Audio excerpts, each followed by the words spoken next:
Hey guys, for those of you who haven't had a chance to meet me yet, or who I haven't had a chance to meet, my name is David Yeti, and I work in the security department or the security org as a salesperson. I started to write a message in the CBP space, but then it was placed on my heart to make this video. I hope my audio is okay, but I'm gonna preference my comments by saying what I'm about to tell you is going to be easier said than done, and I understand it. I actually have first-hand experience in this type of situation, and I'm hoping that these comments and what I share with you can shed some light into dark times like this. So about a year ago, I lost everything. At least on the surface, that's the way it seemed. I lost both of my jobs. My car was repossessed. I was evicted from my home. I was second car. Shortly after that, the motor went out. My credit score was shot in the low 400s. I didn't have anyone to help me. And the family members that was in a position to help me, they didn't. And I was on the verge of divorce. And to add insult to injury, we have a total of 6 children from ages 17 to 5. So you can imagine being in this position. It was one of the hardest times I've personally ever been through. So after a few days of feeling all the emotions, sadness, anger, disappointment, frustration, right? Regretting the opportunities that I didn't take advantage of, and the list goes on and on. I picked myself up and I said, well, I have to get some money coming in. So I decided to take a job at Walmart. Now this job at Walmart paid about $16 an hour. It was in the meat department. I was working 4 a.m. to 1 p.m. every day in the freezer, stacking these 50-pound boxes of meat. And I would get off from there and go work at Carvana, delivering cars and as a customer advocate, and then I would go work at a restaurant at night. So I'm working these 3 jobs, and at the time, the only thing that would give me peace is just working. So I went into overdrive when it came to work, and then one day, I was at one of the jobs, I can't remember which one. I do remember something just kind of hit me, and I decided at that point in time to remember what my mentor told me, and this is the quote. It's not about what happens to you in life. It's about how you respond. I'm going to say that again. It's not about what happens to you in life. It's about how you respond.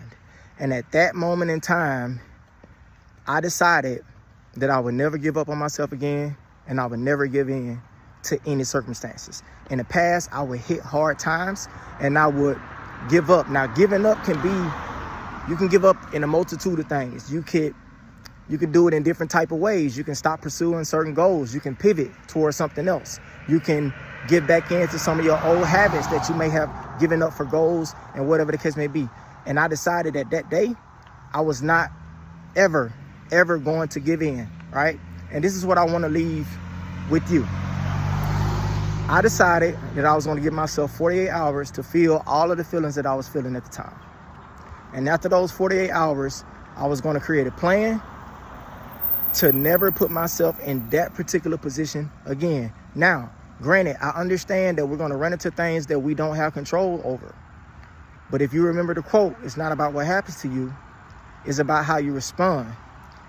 What I found out is, despite my experience, despite my level of education, despite my network, despite the goals that I had for myself, I was lacking one major key, one major trait. And that was the trait of resilience.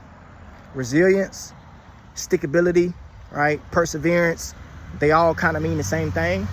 And once I developed that, it gave me the confidence to know that no matter what happens, I am going to find a way to take care of my responsibilities, take care of myself, take care of my family. And I implore you to do the same thing. No matter what happens, whether or not you've been impacted directly or indirectly. In many ways, a lot of us are going to be impacted whether directly or indirectly, but it is incumbent upon us to use this. And don't forget the feeling that you feel right now. After you get over, or you start to heal and you start to build yourself back up again, for me, I said the feeling that I had when I lost everything, when no one would help me, when I did not have any answers, I turned back to my source. I grounded myself and I said, I don't care what happens. It is never going to take me out again, spiritually, mentally, and physically. It's not going to happen. So I have a different outlook. No matter how impacted I am or my people is, I have sympathy for all of you. And even if I don't know you personally, I know there's something down in you. There's something within that you've used at moments before in the past to propel you to certain spaces in your life. Maybe it was to get to Cisco. Maybe it was to graduate. Maybe it was to, sever a relationship with your family. Whatever the case may be, you have it within you. Please, I ask you, do not allow this to take away the fight within you. Some of you are going to get another opportunity within 1 week, 2 weeks. It may take some of you 2 months. It may take some of us 6 months. Who knows? No matter the time frame, just have faith and believe that. I'm going to say for me, I don't want to speak out of turn, but I'll just say whatever you believe in, tap back into that source, believe in yourself, keep pushing. And I promise you, as long as you decide that you're going to have the resilience, no matter what happens, it won't bring you down. So I hope this has been helpful, and reach out to me. I'm on LinkedIn. I'm in the space.